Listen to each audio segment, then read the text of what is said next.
안녕하세요. 홍승회 강사입니다. 일단은 크롬 브라우저로 열어서 들어가겠습니다.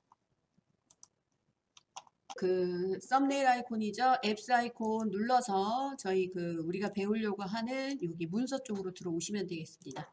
예, 구글 문서 서비스로 들어오셔서 저와 함께 지난번에 같이 공부하셨던 분들은요. 아마 구글 문서라고 하는 기능에 여기 보시면 파일이 만들어져 있을 거예요. 저희가 이제 불러와도 되는 거예요. 한번 클릭해 볼게요. 예, 그래서 여기 보시면 아이콕스라고 하는 사이트에서 참조하세요라는 게 있어요. 그러면 우리는 이 문서를 만드는 사람한테 예를 들어서 제가 이제 우리 아이콕스에서 그러니까 우리 정보화교실에서 운영하는 판매되는 교재 목록을 좀 보고 싶다. 그러시면 어떤 특정 사이트를 좀 활용하라고 보여주고 싶은 거예요. 그러면 이 문서를 받은 사람은 이 아이콕스라는 글자만 딱 누르면 바로 아이콕스 사이트가 연결될 수 있도록 하이퍼링크라는 문서 기능을 이용하면 이걸 받아보는 사람 되게 편리할 거라는 거예요. 그래서 요 하이퍼링크라는 기능을 조금 공부해 보도록 할게요. 아이콕스 사이트가 어딘지 주소가 필요합니다. 그래서 지금 사용하시는 위쪽에 더하기의 새 탭 버튼을 누르셔가지고요. 일단 네이버로 이동하셔야 돼요. 예, 내가 그 링크를 걸어줄 사이트가 아이콕스가 아니고 네이버가 될 수도 있고 우리 회사 홈페이지가 될 수도 있는 거니까 이렇게 해서 그 사이트를 이동해서 주소 복사를 하려고 하는 거예요. 한글로 그냥 아이콕스 이렇게 입력을 해볼게요. 아이콕스 출판사에서는 저희 정보화교실에 수업을 하고 있는 교재를 판매하는 곳이에요. 인터넷상으로 판매하는 사이트죠. 그래서 여기 보시면 도서출판 아이콕스를 눌러보겠습니다.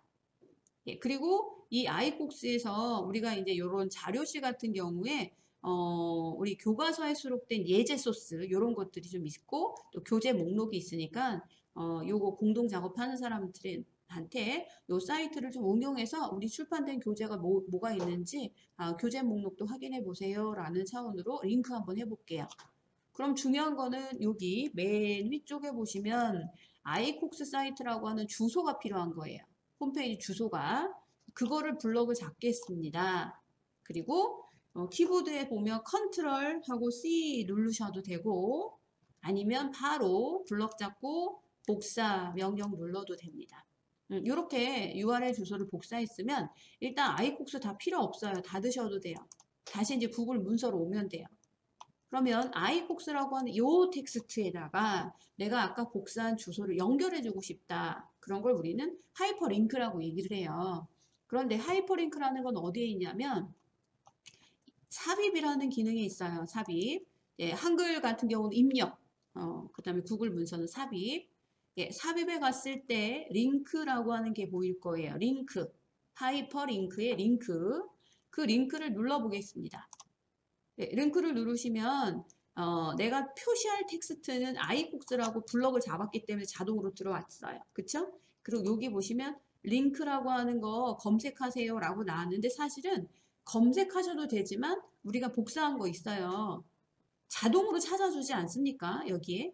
네, 근데 혹시라도 비슷한 홈페이지가 많을 경우는 구글이 이렇게 똑 떨어지게 아이콕스 사이트를 검색을 못 해줘요. 그래서 제가 일단은 복사를 했지만 구글에서는 내가 아이콕스라는 텍스트를 블럭 잡고 하이퍼링크 기능을 줬더니 혹시 이 아이콕스 사이트 아니에요? 하고 이렇게 알아서 사이트를 검색까지 해준다라는 거예요. 근데 이게 맞으면 이거 누르셔도 되고요. 만약에 구글이 찾아준 요 링크가 틀렸어. 그러시면 여기다가 내가 복사한 거를 컨트롤 V 붙여넣기 해도 되는 거죠. 어차피 이게 구글이 찾아준 서비스하고 동일하긴 했어요. 그러니까 어떤 특정 홈페이지 같은 경우는 구글 자체가 링크를 해줄 사이트를 찾아주는 것까지도 한다라고 보시면 되고요. 그냥 저는 복사해서 붙여넣기 하고 적용 한번 눌러 볼게요. 그럼 문서에서 어떻게 변하냐면 갑자기 아이콕스라고 하는 텍스트가 이렇게 밑줄이 그어져 있으면서 색깔이 변했거든요. 그래서 하이퍼링크 텍스트는 일반 텍스트하고 다르게 여기를 누르시면 이제 연결이 된다 이런 기능을 가지고 있어요. 그래서 이런 거를 삽입의 링크라는 기능을 활용하시면 하이퍼링크다. 이렇게 기억해 주셨으면 좋겠습니다. 예, 그러면 이렇게 작업한 거 갖다 놓고요. 이제 어떤 분들은 이제 요거를 지금 제가 작업을 했는데 요거를 이제 공동 작업자한테 보내야 돼요. 각 담당자한테 요번 달 지난달에 재고를 입력해 주세요라고 해서 당연히 이제 요거를 공유를 보내줘야 되겠죠.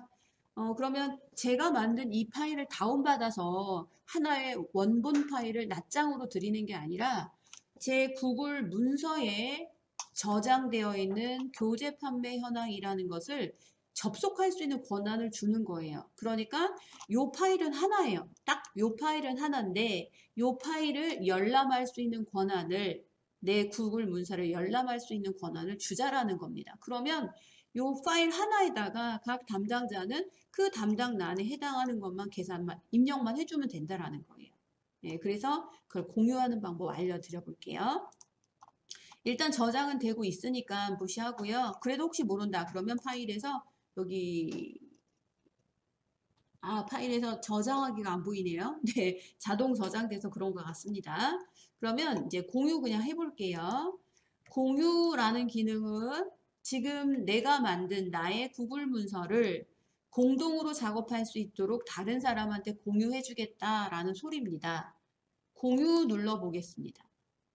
예, 공유 버튼을 누르면 현재 이 문서를 만든 소유자가 누군지가 보여요. 그리고 이 문서를 받아서 공유를 해서 각 담당자가 입력을 해야 되기 때문에 저 같은 경우는 각 담당자의 이메일 주소를 써야 되겠죠. 그래서 저는 각 담당자의 이메일 주소를 준비했습니다. 그래서 여기 요 사람 하나, 또 하나는 구글 주소록이 없는 사람일 수도 있어요. 그럼 직접 쓰시면 되는 거예요.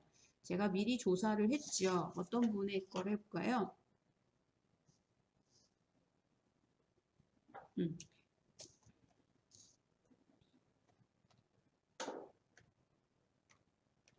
아이고.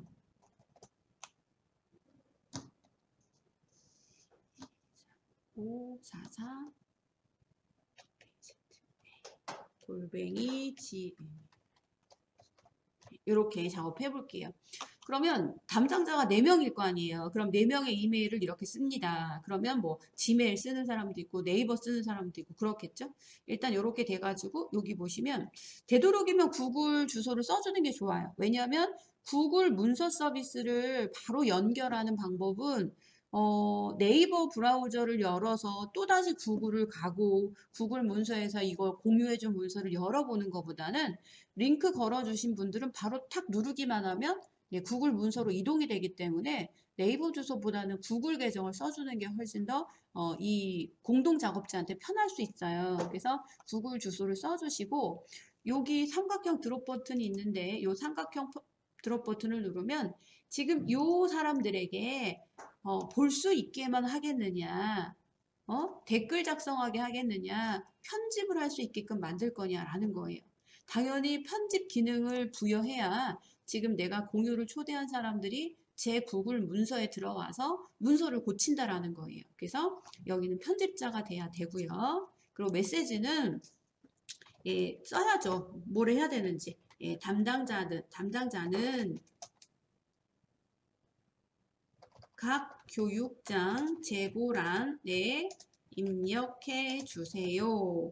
언제까지라는 것도 해야 되겠죠. 예를 들어서 뭐 11월 5일 6시까지 부탁드립니다. 요 정도까지는 해야 되겠죠.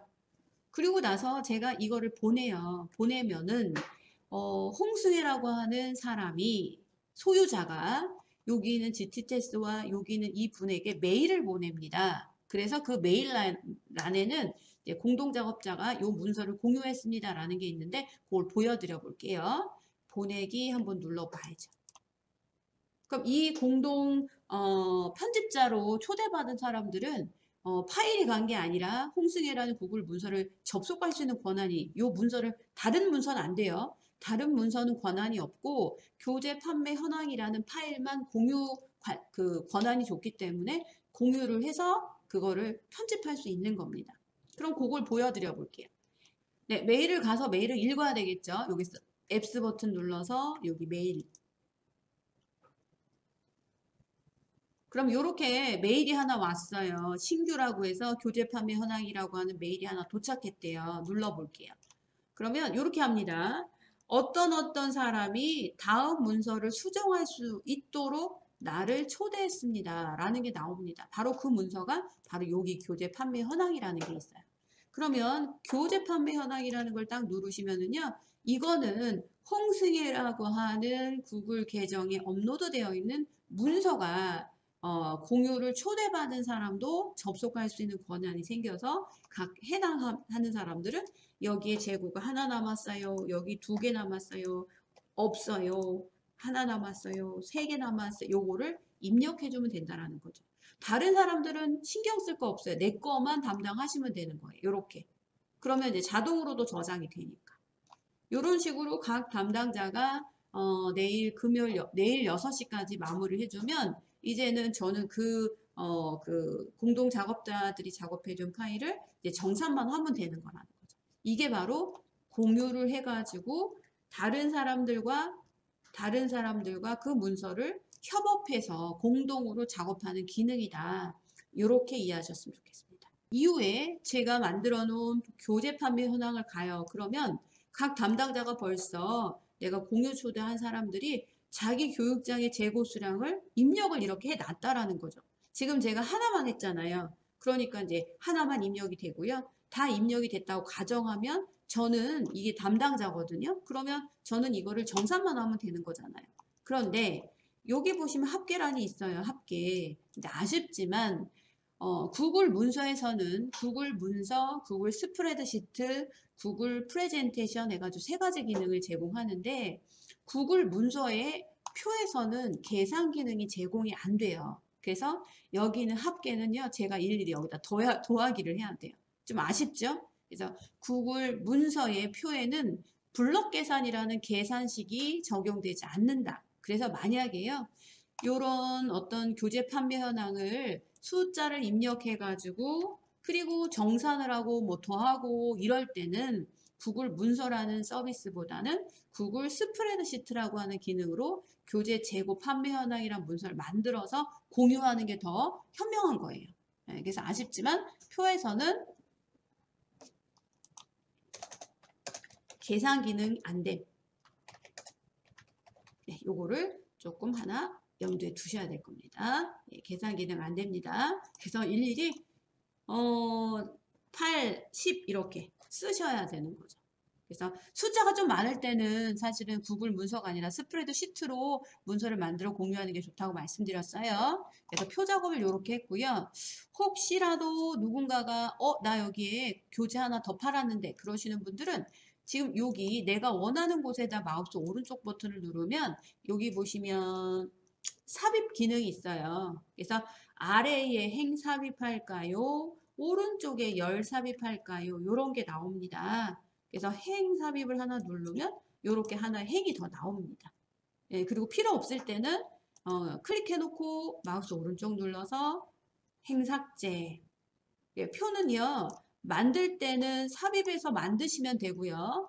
그리고 이 표에 대한 서식은 예를 들어서 블럭을 잡고 오른쪽을 클릭한다던가 아니면 클릭하고 오른쪽을 누른다던가 해가지고 삽입 기능, 삭제 기능, 그리고 이제 가로 세로 열 너비나 행 높이를 균등하게 조절하는 기능, 요게 이제 그 기능이 있고 표 속성에 가서 셀 배경색이라던가 아니면 테두리 속성 이렇게 해서 표에 관련된 명령들이 이렇게 있습니다. 그래서 오른쪽 클릭해서 주로 사용하시면 어려움이 없을 것 같아요. 그리고 각각의 셀을 클릭하시면은요. 좀 확대해 볼게요. 여기 보면 드롭 버튼이 있어요. 이 드롭 버튼을 눌러 보겠습니다. 드롭 버튼을 누르면 내가 선택한 셀에 대한 테두리를 조절할 수 있는 게 보입니다. 근데 이제 이 대각선이라고 하는 건 사용할 수가 없죠. 뭐 모든 테두리를 줘라, 바깥 테두리만 줘라 이런 것들로 각각의 테두리 모양을 조절할 수는 있습니다. 예, 근데 일단 이렇게 기본 표를 일단 만들어 놓은 거 그리고 그 표에 있는 오른쪽 클릭했을 때 표 메뉴를 사용하는 거 그렇게 조금 그 위주로 좀 기억을 해주셨으면 좋겠고 여기다가 저희가 뭐 그림을 더 추가한다던가 이런 거 뭐 하셔도 되겠죠. 예, 그런 것들을 좀 추가한다 생각하고요. 오늘은 이제 음성을 입력하는 기능이라던가 글꼴을 추가하는 기능, 그리고 여기다 또 하나 배운 게 있죠. 링크 기능이라고 했죠. 삽입에 링크, 요거는 예, 특정 글자에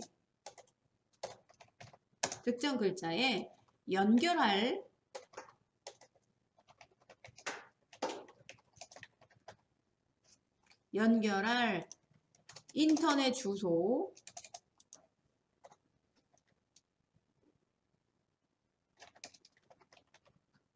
복사해서 붙이면 되는 거예요. 복사해서 붙여라. 이렇게 정리를 해드려 볼게요.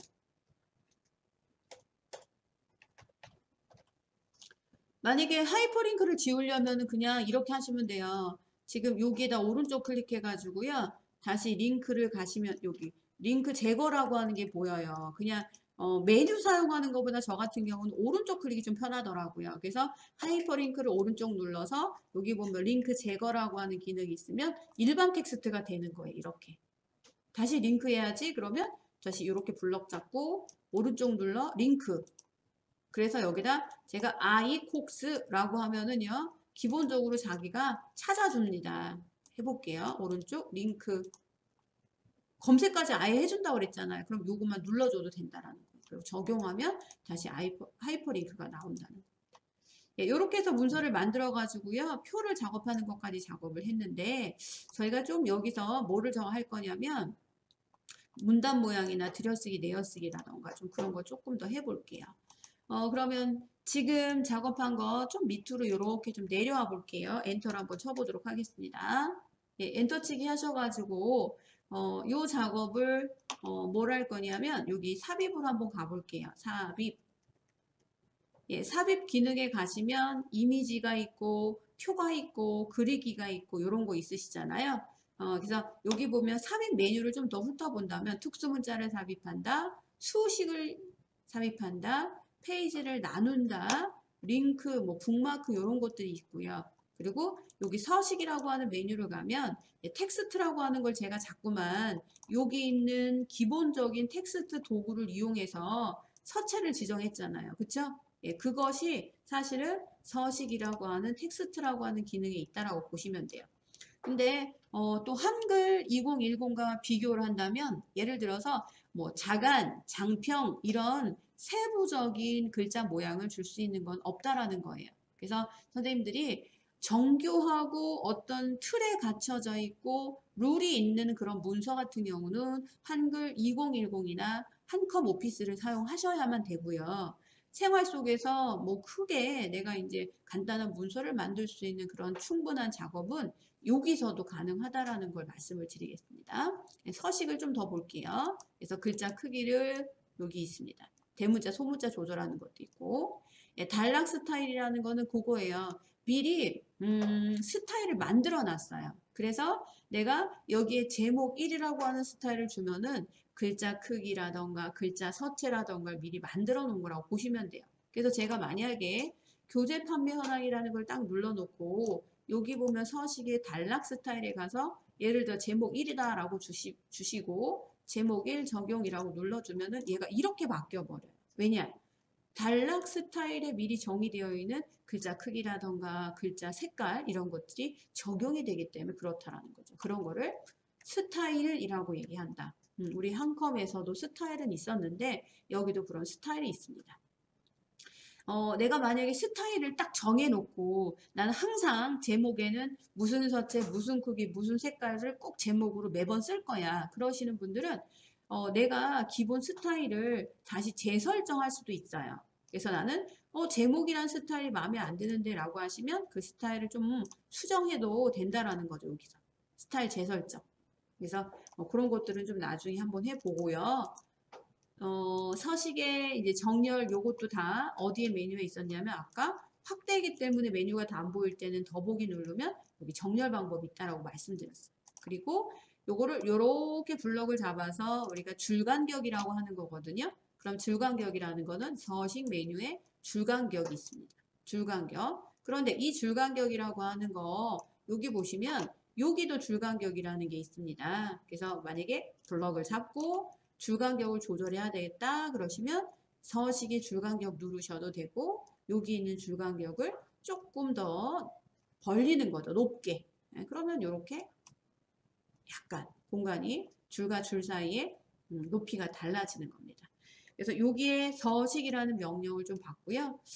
그리고 이제 번호 매기기라고 하는 것은 저희가 지난번에 보여드렸는데 바로 여기 있는 거예요. 요거 1순위, 2순위, 3순위 번호 매기는 거. 그리고 여기는 이제 글머리 기호 요런 거 번호 매기가 여기 있는데 그 도구는 서식의 번호 매기기에 있다. 이렇게 보시고 번호 매기기를 조금만 더 설명을 드려볼게요. 그러면 요 밑에다가 클릭을 하시고요. 클릭을 하시고 글자 정렬을 제가 오른쪽 정렬을 한번 해볼 거예요. 예, 오른쪽 정렬을 해서 여기다가 교재 판매 현황이랑 별개로 작업을 새로 한번 해볼게요.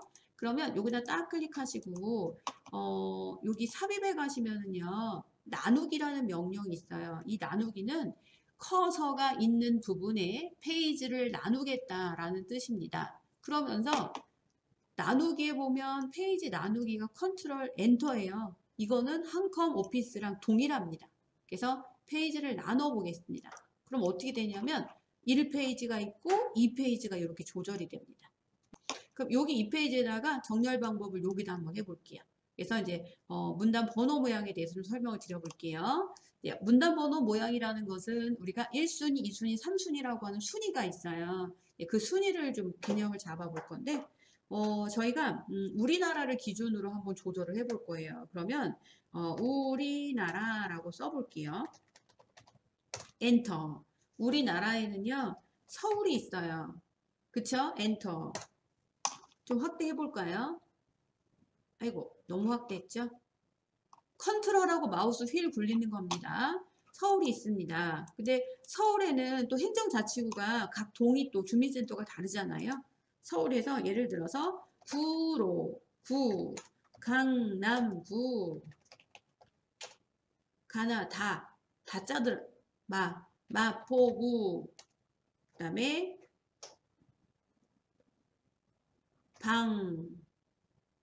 방이동, 아니 방이동은 아니죠. 그냥 서초구 이렇게 써볼게요. 그럼 제가 어떻게 쪼개냐면 전체적인 우리나라를 서울로 나누고 서울의 각 구를 그러면 이제 서울은 그만이에요. 그럼 서울 말고 예를 들어서 수원이다. 경기도다 참. 경기도다. 그럼 경기는 예를 들어서 성남시 그다음에 수원시 인천시 아니 인천시는 아니죠. 그다음에 경기도 충청도 이런 식으로 나눠지잖아요. 그럼 우리는 이런 문서를 만들 때요. 어떤 주어진 틀에 번호를 매겨서 1순위, 2순위, 3순위를 조절하는데 그걸 할 때 이렇게 블럭을 잡아서요. 그리고 아까 제가 서식하고 삽입 명령 오늘 2개 배운 거거든요. 서식에 여기 보시면 글 번호 매기기가 있어요. 번호 매기기 들어갈게요. 번호 매기기에서 제가 여기 첫 번째 번호 스타일을 만들어 볼 건데 1순위, 2순위, 3순위라고 보시면 돼요. 그래서 요걸 한번 눌러 볼게요. 그럼 다 어떻게 되냐면 1, 2, 3, 4, 5, 6, 7, 8, 9가 된다라는 거죠. 그런데 여기서 서울이라고 하는 거는 우리나라에 포함이 되어 있는 2순위가 돼야 됩니다. 그럴 때는 지금 우리가 작업한 거 어떻게 하시냐면 다시 서식으로 들어갈게요. 서식에 가셔가지고